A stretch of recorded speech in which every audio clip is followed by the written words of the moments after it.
All right, well, good afternoon. Glad to have you here today. I am Rusty Williams. I am new to AFL, or still relatively new to AFL. From Southern Company almost a year ago now, working in the IT telecom business for Southern Company for about 112 years. So it was business that I dealt with on a daily basis in the jobs I had. And the idea of having these sessions is for us as a manufacturer, as a supplier, to better understand our customer base. And so we wanted to have some sessions here to help us understand more about the utility business, understand just the basics of their business, and at the same time have an understanding of some of the challenges that they face, so that when we sit down with them to talk about things that we do, we can talk about it in the context of their business instead of in the context of our business, which is the whole idea, right? So we've had one session so far that kind of centered on the generation and transmission part of the business, and today we're going to talk about the distribution part of the business, as well as getting in to talk a little bit about smart grid. That's one of those terms that many of us have heard. We think we know what it is, and we might actually know what it is, but it's a very big issue for the utilities today. So again, to have a rudimentary understanding of what they're going through today to help us as we work with them. All right? Is that good? As you're chewing, I'll take that as a yes. So we got to start with a cartoon here. I love this one. It's a bit, I might get in trouble for some of the environmentalists here, but if you can see that, we generate our electricity with the help of California environmentalists. Yeah, okay. Now, that's to make light of it, but the whole idea of renewable generation and smart grid and all that, that's just a plethora of opportunities for the utilities today, and we want to talk about that a little bit. We looked at a chart earlier, for those that were in the earlier session, about the different segments of the electric network. This is a different view of the similar thing, all right? So just, again, to have a better idea of the different components of the electric grid so we know how it all fits together. It starts out here at this generating plant, these power stations.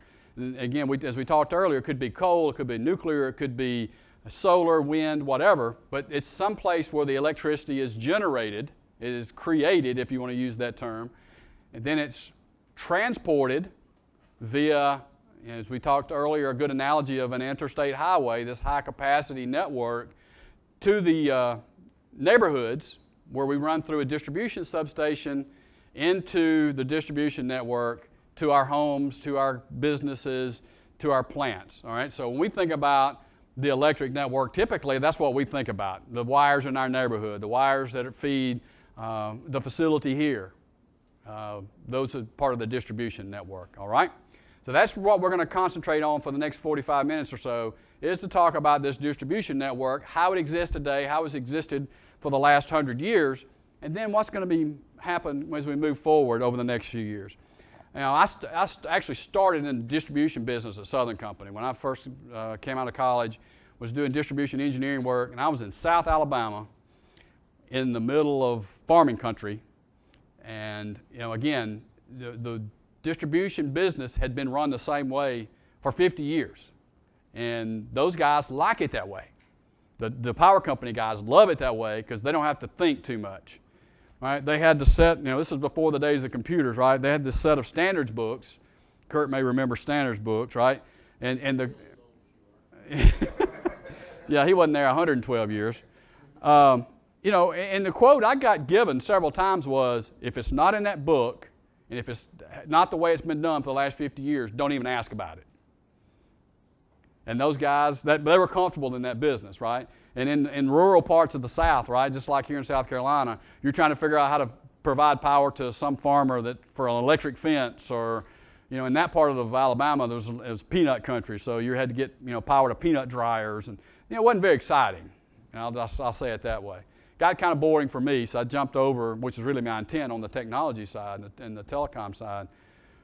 But, for 100 years, as I referred to earlier, as electricity developed in the late 1800s, it was done the same way. Well, it's going to be changing as we go forward, and we'll talk about that over the next few minutes. But again, to get a basic understanding, the distribution network is this final stage, this final step of how we deliver power to the end users. All right, and it is the lines that you see in your neighborhood.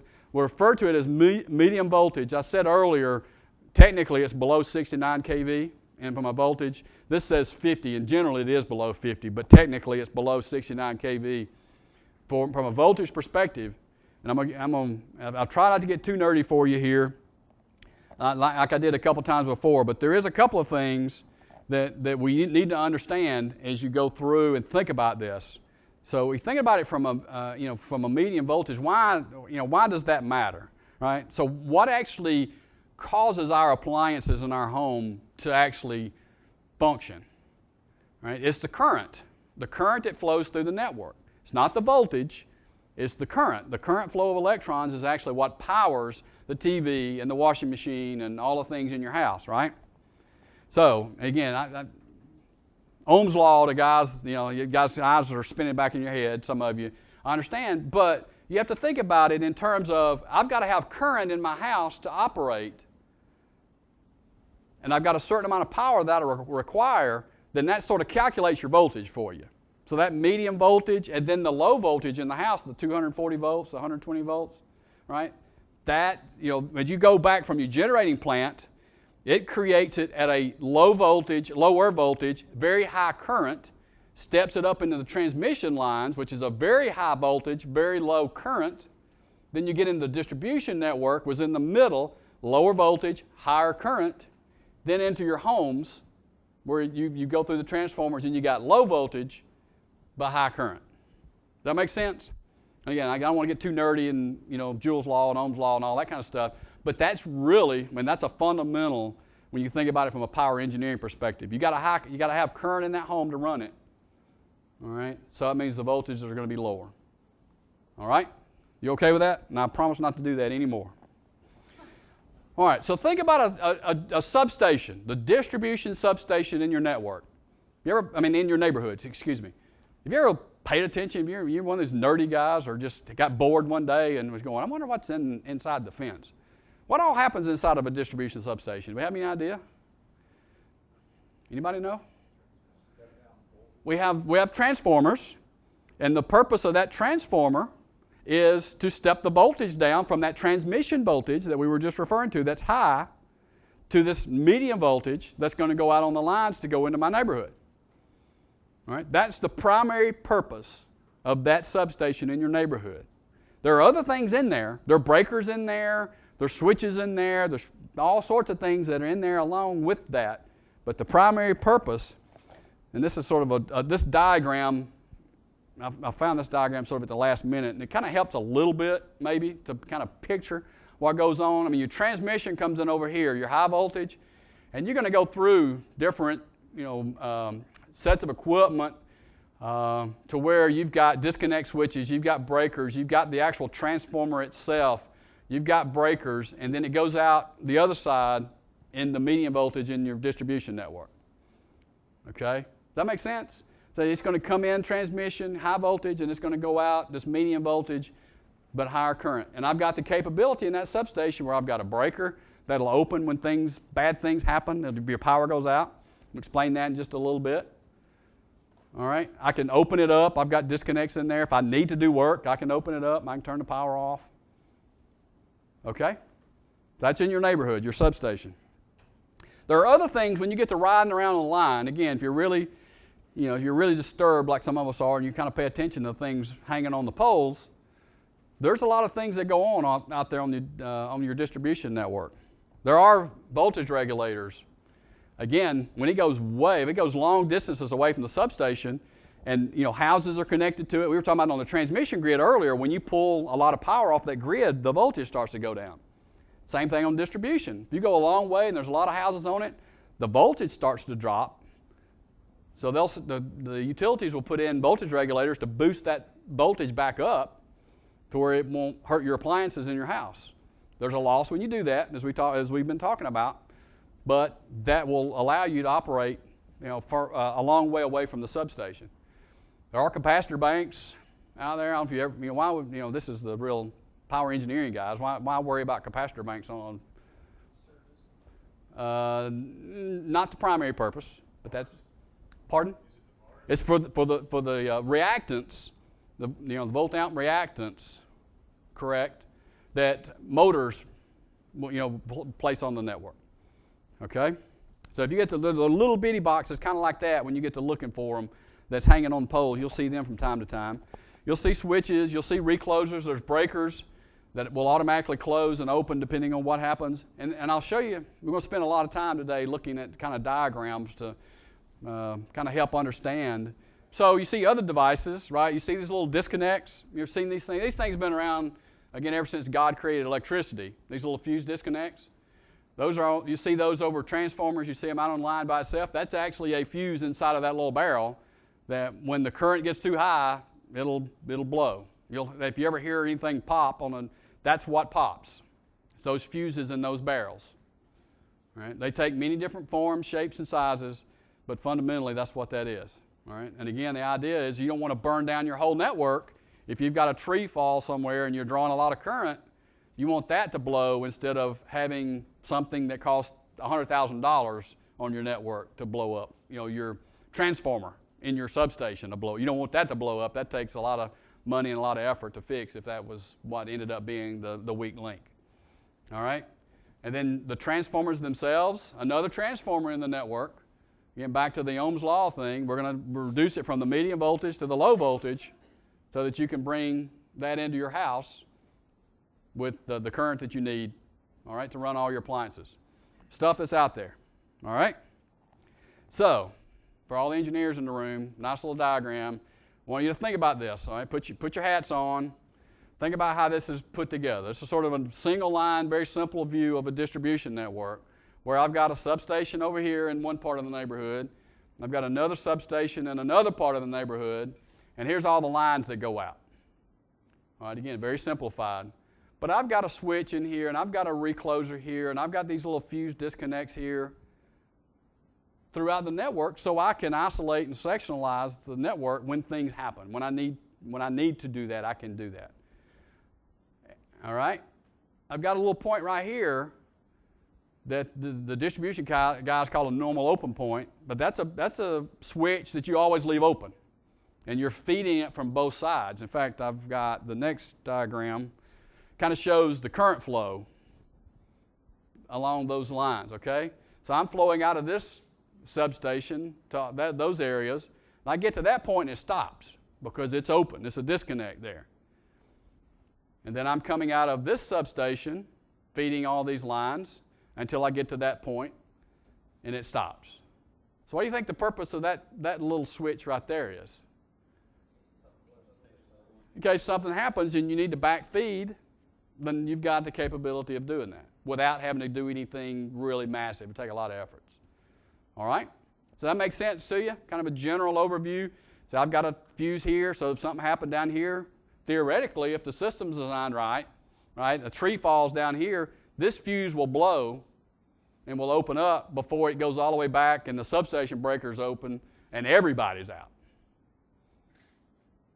All right? And that's one of the big deals on the distribution engineering side is make sure you've got that fuse breaker coordination done correctly.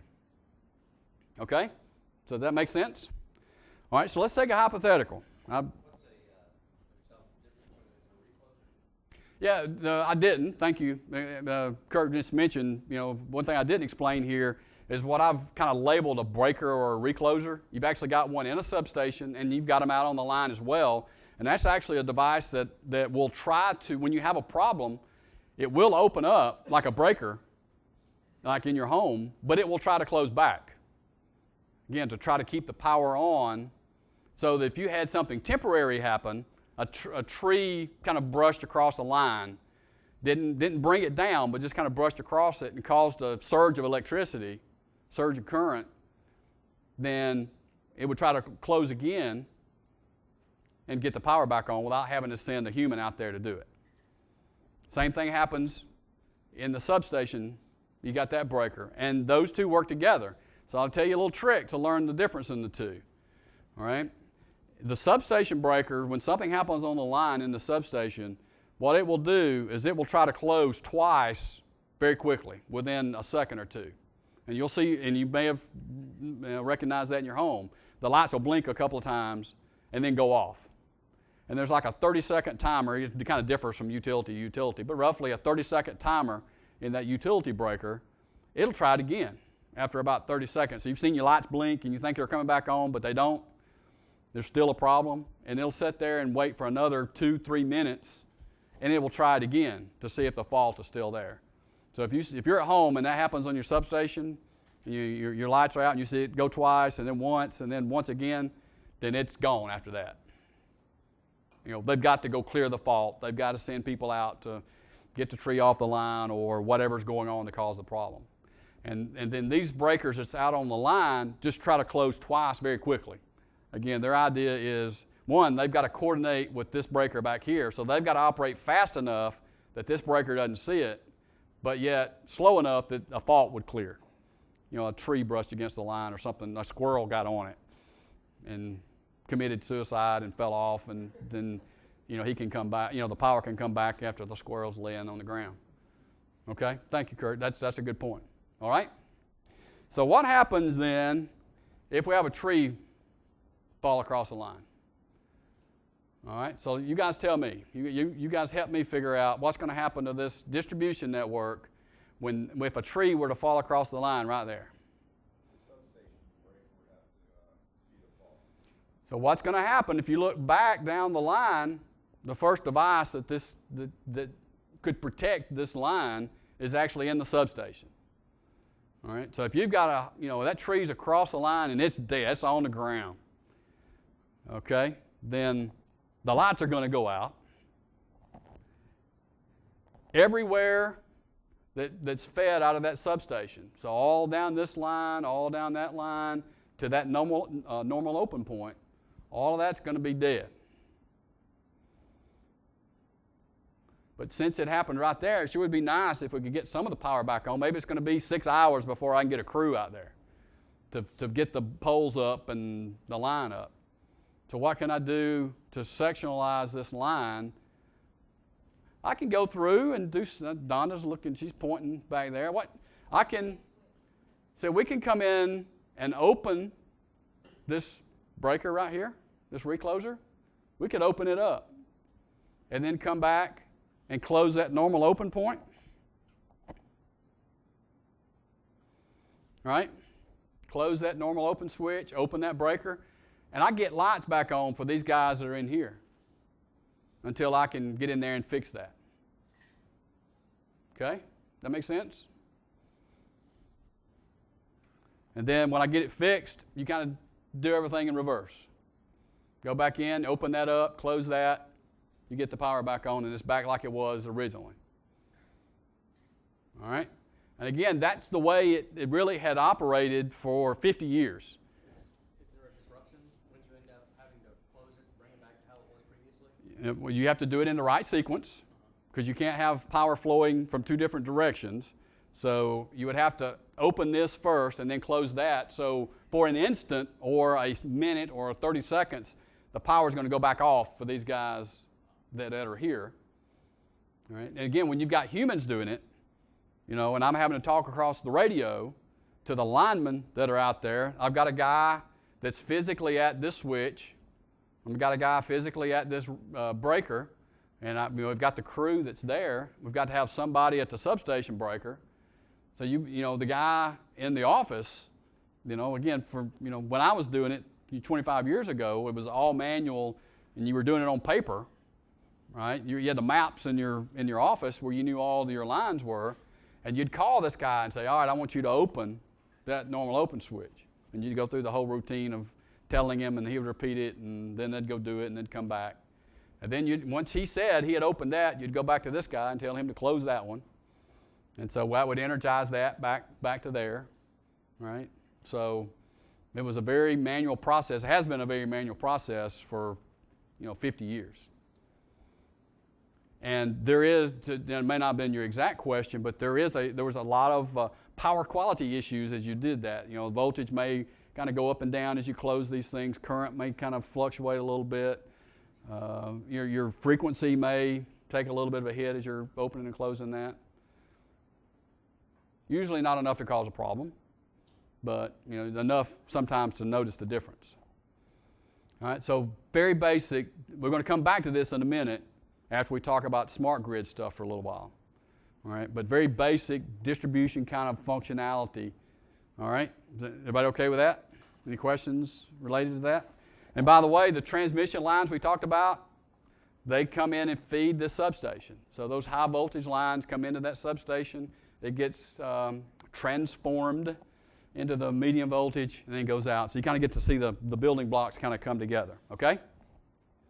Now let's talk about smart grid just a little bit. We've heard the term, we don't know what it is, or we think we know what it is. So first, have you heard the term before? Have you ever heard the term smart grid? All right, have you heard the term? What comes to mind when you hear the word or hear the phrase smart grid? Throw me some computer controlled is one aspect that we hear about. Self-healing. That would be nice with the exercise we just kind of went through on the slides here, if we could figure out a way to make that quicker, better, or maybe even not even happen at all. That would be neat. What else? You got the demand part of the whole thing. What happens on these hot days? And back to the conversation about generation. What if I don't have enough generation and I've got to cut the demand down, or my whole network is going to brown out? Then I'd like to have the capability of doing that, turning people's air conditioners off, or whatever. It'd be nice if I was able to do that. Any other? You haven't got the number one thing that most people think about. Pardon? The result of that is you've got a much more efficient electric network, distribution network. Load leveling. Most people, when you look at it nowadays, they really think about metering. These smart meters, automated metering systems. I don't know where you guys are. Has anybody up here got any of the new metering systems in this area at all? Some of the larger companies have done it. Duke's done it. Southern's done it. Some of the cities have done it around. It is a meter that the utility can talk to electronically, back to the computer controlled, and I can gather your usage information from your home automatically as many times as I want to across some network. All right? And you wouldn't unless you went and looked at your meter and you saw that it was an electronic meter as opposed to an old analog meter. And the guy rides up the road and gets the information without coming to, it's a proximity reader. Right. Well, that's sort of a half baby step toward smart metering. They just sort of save some time. They don't have to walk all the way to your house. But the utility doesn't have the capability of coming from their office and reading your meter as many times as they want to. The next step is to build a network that could talk to your meter however and whenever I wanted to do it. So that network component's missing in what you just described. And there are a lot of utilities that have done that. I've got Duke, and it's got a thing that you go online and pay your bill, and it's got a little meter over on the side that says you use $40 this month for AC, $10 for lights, $3 for appliances, and all that. I don't know if that's more of it or if that's just an estimation based on. For Duke, that's an estimation. Duke has done some pilots where they're using cellular networks to backhaul for the network component. They're using the cellular networks to read the meter. They've got several tens of thousands or maybe even small hundreds of thousands of customers where they put true smart meters in where they can pull that. But today, none of the utilities have any way of knowing how much your air conditioner uses or how much your washer uses. We're years away from that. That's where we're headed as we talk through this. But the utilities can't do that today. But, again, a lot of utilities are, Duke's one of them, Southern's one of them, where they want to be able to read your meter from a remote location. So why does that help me? What advantage to a utility would it be for me to be able to read your meter automatically? You don't have to roll a truck. You don't have to have the people on staff to do it. You get a lot more information, right? I can get more accurate information, more data points. I can see when people tamper with their meters. I can see when the meter starts to fail. I can see when the power's on or off if I'm talking to your meter. You can turn the power on and off without having to send a guy out there. The first places they go in to do that, because it costs a little bit more. The meter by itself won't do that. They have to put a collar on there that actually has a big enough switch that will, can open, without burning the meter up. But apartment complexes, university dorms, a lot of those kind of places, they will put those in first, but eventually we're all going to have that. We will all have the one of those devices on our houses. But, what advantage is it for me to know how much energy I use, even if I don't know yet how much my air conditioner uses versus my refrigerator versus my washing machine? Well, if I know time of day, if I know I use more power at night than I do, in the evening than I do in the daytime, or day to day, how much I use, then I can figure out a way to save a little energy if I've got the information. But until the utility starts charging me different rates, like time of day rates, where back to supply and demand, we've had that pop up a couple of times today. If it's high demand, if you're in an open market, the price is going to be higher. If you're in a high demand market, when do you think the power is most heavily used in your neighborhood or in your house? It's evening. It's from the time you get home until the time you go to bed. You're cooking, you're cleaning, or you're washing, or if both of the adults work, and children come home from school. So today the power company charges me the same whether I use that kilowatt hour at 2 in the morning or 2 in the afternoon. But that's going to change as we go down, and where they're going to charge you more or less depending on the demand or the load on the system.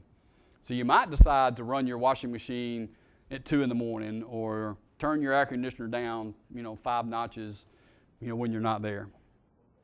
All right, so let's hit a little bit about smart grid as we go through here, and then we'll come back to our distribution diagram to end up the conversation. I asked you what you thought smart grid was. Well, here's a couple of other things to think about. It's being able to use digital technology. You call it computer controlled if you want to. Two-way communications. We didn't use that phrase earlier, but I need to talk to the consumer as the utility, and they need to talk to me. Maybe not a lot, but some. I need to tell them this time of use data. I need to tell them usage information. I need to pull that information from them. I may need to send a signal that shuts off their air conditioner or their pool pump or other things. So you've got to have a communications channel with every one of your customers for this to get to the end state. We talked about smart meters a little bit, and then ultimately, you address things like, the environmental issues, global warming, security, other topics that pop up. Here's some characteristics, many of what you described earlier: self-healing, participation, demand response. Kurt mentioned that earlier. Security issues.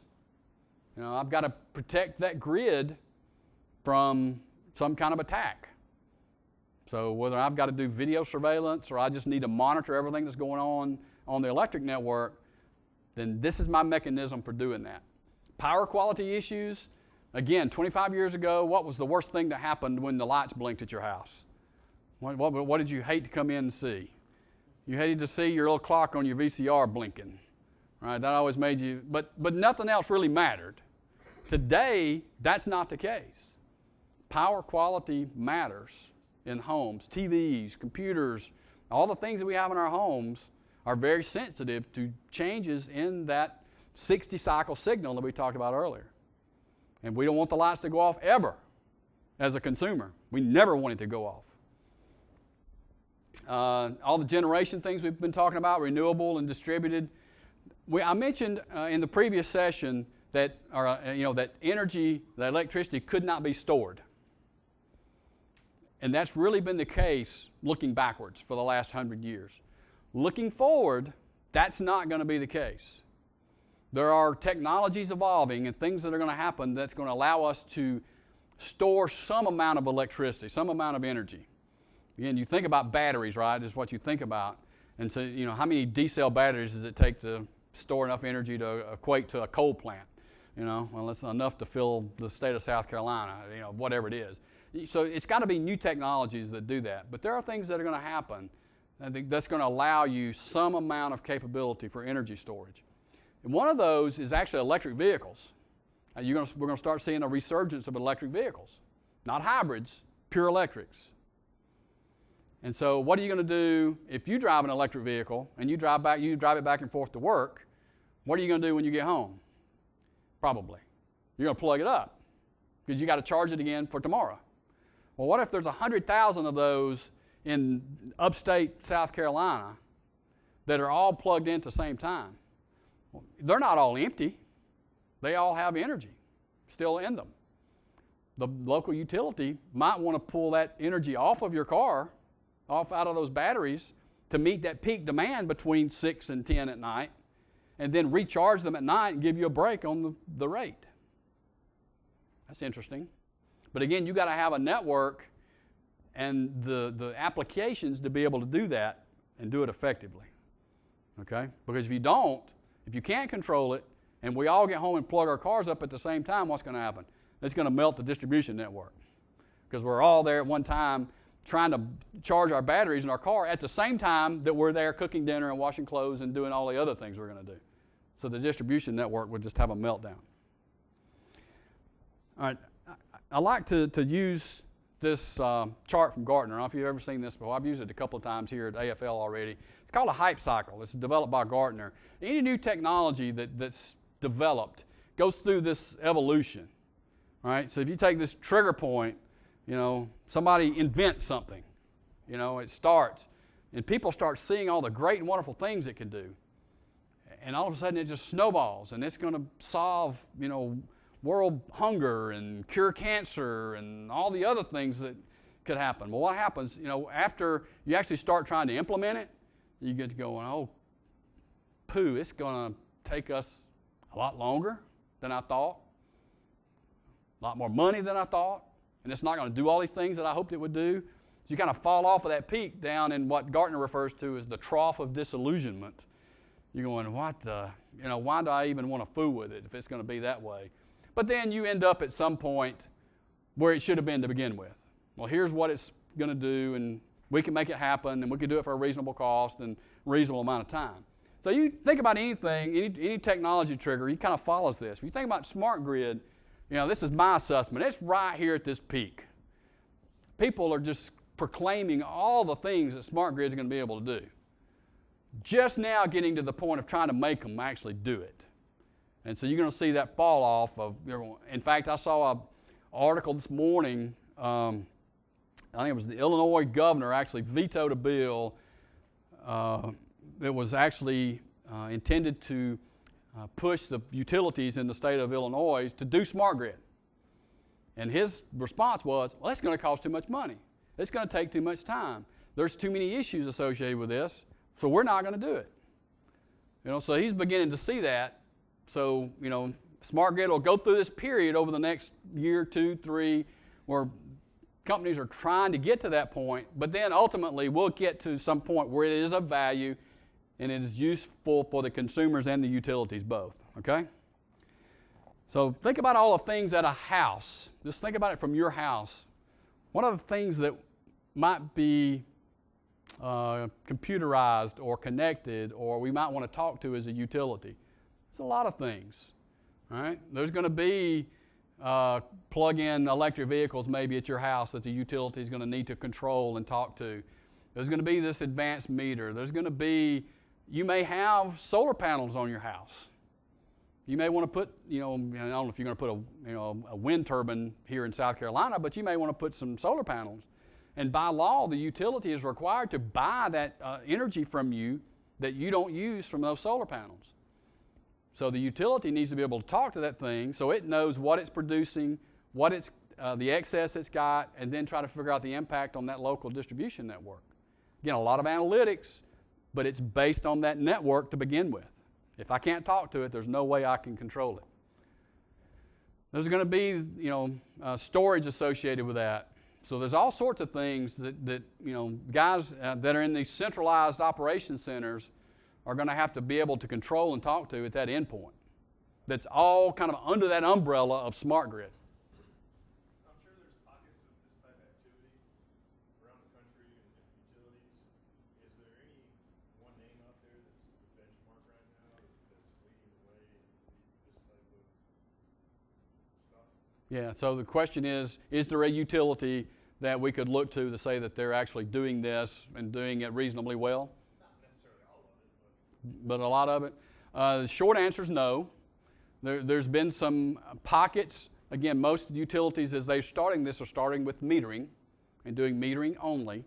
There have been a couple of cities that have tried to make themselves the poster child for smart grid.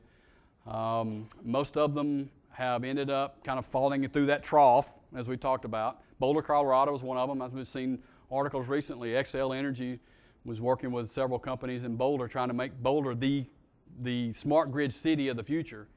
They've got a lot of problems with cost overruns and not producing the applications and results that they said they would initially. Houston, Texas, Centerpoint in Houston tried some things. The city of Austin, the Austin Energy's tried some things. The technology's not quite there yet. Metering technology's there, but all of the analytical software and all of the other things that it's going to take to make this happen are just not there yet to really pull it off. It's going to take another 5 years or so to really get to where we think it would go, and then it will evolve from there. I mean, you've got to be able to talk to the appliances in your home. You've got to be able to have a smart refrigerator or a smart air conditioner that the utility can talk to. At some point, you can see them today. You can go to appliance sales places. They sell refrigerators with displays on them with Wi-Fi capability. So what if the utility could talk through your Wi-Fi network in your home to your refrigerator to know what's happening with your refrigerator? That's interesting. What if the utility can talk through some kind of power line carrier communications inside the wiring in my house to my air conditioner? And I can go on to a portal like you were referring to earlier, and say, here's the parameters for my air conditioner. And then let them worry about it instead of me having to worry about it. I might do that then. But that's not there today. It's not there. Pick your power. Yeah, his point was you can pick your, what power you want to use. And in fact, some utilities, when you get a smart metering system in, are going to prepaid metering, sort of like prepaid cell phones, where you go in and you prepay online, swap a card, whatever it is you do, and say, I've got $50 this month for electricity. That's all I can afford. And so I go in and prepay, and they'll let it run until the meter runs out, so to speak, literally and figuratively. That's happening today as these companies put in these smart metering systems. That can happen. All right, some of the applications, and again, it could be hours of conversation on any of these and give you, some homework to look at when you leave here. But time of use rates, we were talking about earlier, different rates at different times of the day, that's going to be coming. You actually want power from renewable sources. They'll give you the opportunity to do that. Prepaid, I just mentioned. Voluntary or involuntary control of the demand in your home. What if I'm a utility and I've got something bad to happen? I lost a generating plant. It's 100 degrees outside. The load is just off the chart. I need to be able to go in your house and turn your stuff off. Or my distribution network's just going to melt. Maybe I need the capability of doing that, or maybe not. Or maybe the consumers give the consent to do that for some break on their pricing or something. They do, they ask about industries. The industries have what's referred to as an interruptible rate, right? So that, they get a break on their power bill if they give the utility the right to, discontinue their service if certain parameters were to occur. And some companies are willing to do that. Other things we mentioned briefly earlier, security, safety, theft, meter tampering, other things that once you've got access to that meter, then you'll have more information. Storage we talked about a little bit, and then Kurt mentioned earlier demand response, load management, other things that are all kind of lumped under this umbrella of smart grid. This is really the application side. This is what does it mean to me as a consumer, not what does it mean to me as a utility. What does it mean to me as a consumer? And maybe I'm impacted by some of this. Okay? But I encourage you to look at that. I will send the slides out later. Okay? All right, so I've been talking about networks, right? This is where AFL comes back into play here. We don't do this just, for grins and giggles, right? It comes back to us as a business. I mean, we provide components today, some components of these networks for the utilities. They've got to have these high-capacity optical backbones.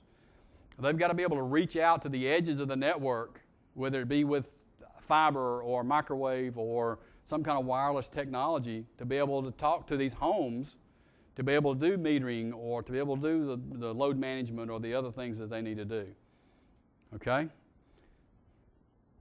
It could be wireless. It could be, this is kind of an example of a completely wireless network. You do it with a cellular company. You can do metering with cellular. I mentioned earlier Duke's doing it. You couldn't, it's a very low capacity network when you do it that way, but you can do it through the cellular networks. There's a lot of issues with that, but it can be done. All right, so let's close the conversation here. Go back to our chart, our little diagram.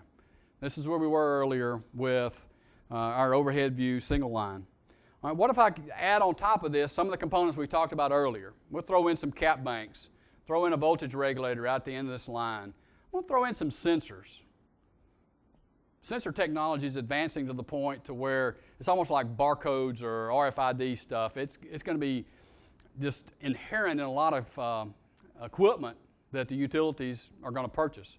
Even down to the point, I'm a believer, not everybody believes it yet, it's going to get so cheap that I think you're going to have sensors in an insulator that goes on a pole, on a distribution pole. So if you've got that wire that's connected to the insulator on top of the pole, it's going to have a sensor in it to tell you what the voltage is, what the current flow is, what the waveform is. So that turns, instead of dozens of points to talk to, that turns into millions of points to talk to if you're a large utility. Down the road, but it's going to come. All right? But I threw in a few sensors there just to give us an idea of what's going on in the network. All right? So I've got those devices there, but if I go to this smart grid world and I've got to have this communications to those points, then what if I build a network? And we'll call it a wireless network just for simplicity's sake. And I provide the capability at every one of those devices to talk back through the network to my control center, the utility control center. Then all of a sudden, I've got a lot more control and a lot more visibility than I had 50 years ago, as I was referring to earlier. And I can set it in my computer, in my control center, in my dispatch center, and instead of having to send a human out here to this normal open to open it, and another human over here, and another human over here, I do it at the computer. Open, close, open, and you do it in seconds instead of hours or minutes. Okay? So now all of a sudden, when I look at that network, I've got visibility into multiple points that helps me as a utility to manage my network. But what happens if I throw metering on top of it? I've got all these houses and businesses along this network, and I've got a connection to every one of those for metering purposes, where I can tell if the power's on or off. I can tell what the voltage is at that particular point. Now, instead of having dozens, I've got hundreds or thousands of data points coming from my distribution network that gives me a plethora of information that allows me to have a lot better control of that network. And again, if you do it week after week after week, you gather all that, and the analytical software that you have helps you not only restore power when it is interrupted, but hopefully keep it from happening to begin with. To go back to this tree example up here, let's say if I've got a sensor, I've got that recloser, and I see the same waveform at that point for 6 months. I know exactly at that pole, this is what that electric waveform looks like. And I see, all of a sudden, I see it change. And I know because of my analytic capabilities that when I see the difference of this, that is caused by a tree brushing against the power line or a squirrel running across the power line. Let's go use the tree example. If I see that happen, a half a dozen times over a couple of days, My analytical software should kick it out and go, hey, somebody needs to go look at this point, at this pole, not somewhere along this 3-mile stretch, but at this pole or between these two poles, you got a tree in the line somewhere. And it's going to cause a problem. I'll send a guy out there and cut the limbs off before the whole thing falls down and there's an outage. And again, that analytical software is not there today, but it's evolving, and that's where we will be at some point. And so that's a tremendous amount of information that's got to be carried across those networks, stored in the data centers, and then analyzed from the utilities in a way they've never done it before. So they're truly bringing them 50 to 75 years into the future from the way they've done electric system management, over all that time. Okay, does that make sense? Any thoughts about that? Now again, I just threw this chart in here to say, and you look at each component of the smart grid arena, there are hundreds of companies that are trying to get into that. It's new. People see lots of dollars, so everybody's trying to get into it. And there's no one company that's really taking over because it's so different. I mean, you got all the different types of software, all the different types of hardware, and this may be hard to read because of the colors that shown up here. But you can't go in and just find IBM or GE that their logo is in every quadrant of this little chart here because it's so different. This is a niche market. You're going to have somebody coming in with this piece of analytical software, this piece of meter data management, this piece of this, and it is very, very young market or very young industry.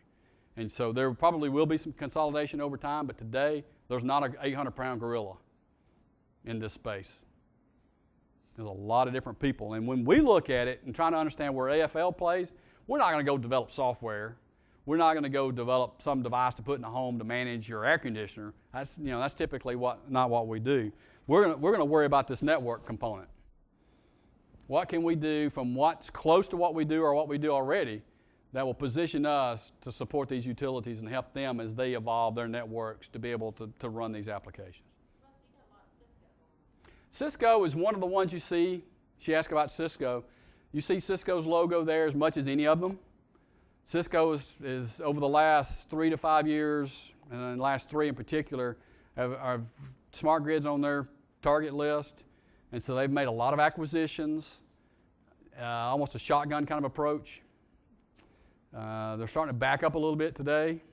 They've got a little too wide, too quick, and so they're starting to back up a little bit. But they are one of the ones that's going to try to become maybe not the 800-pound gorilla, but the 400-pound gorilla in the smart grid space. You'll see other names that never showed up in the electric industry before, like Google. You wonder how Google's going to play in this. Up until recently, Google actually had a product called Google Power Meter where utilities could do what you just described. They would work with the utility, give them the consumer a portal to see how much energy they used and some amount of analysis to it. They've recently discontinued that product, but if you guys use Google much at home, Google Docs or any of the Google products, Google's one of those that's trying to take over the world from the data out. And as they get more into the hardware space, that's going to be more difficult for them. See GE a couple times and a few others, but the idea is it's a very niche market to this point, and we're going to play where we do. All right, last slide. So what's the challenges? There's so much hysteria today about smart grid. We've got to survive it. The utilities have got to survive it without doing anything stupid. Regulations are still evolving, standards are still evolving, and it costs a ton to do any of this stuff. They're building networks, they're buying these systems, it costs a lot of money. And much like I said, the governor of the governor of Illinois vetoed the bill for the utilities in Illinois. That was his main beef, was the cost associated with it and the return he didn't think was there. Utilities have said to this point they're not going to worry about what goes on inside the house. They're going to let somebody else do that. We'll see if that happens. There's tons of data. The impact on the data centers of utilities is going to be tremendous. Tens of millions of dollars per utility, potentially, of cost in the data center. All right. Last slide, last comment, I'm sure. This is me. I'm late in the evening, That must be solar powered because I'm not much fun in the evening. All right. Questions that we haven't covered so far? Again, just to try to help get some rudimentary understanding there. Any burning questions? All right. Well, I'll be around for a little while if you do have any questions. Thank you for being here. I appreciate you participating in this, and hopefully we'll do another one before the end of the year, and we'll see where it goes. All right. Thank you guys very much. Have a good afternoon.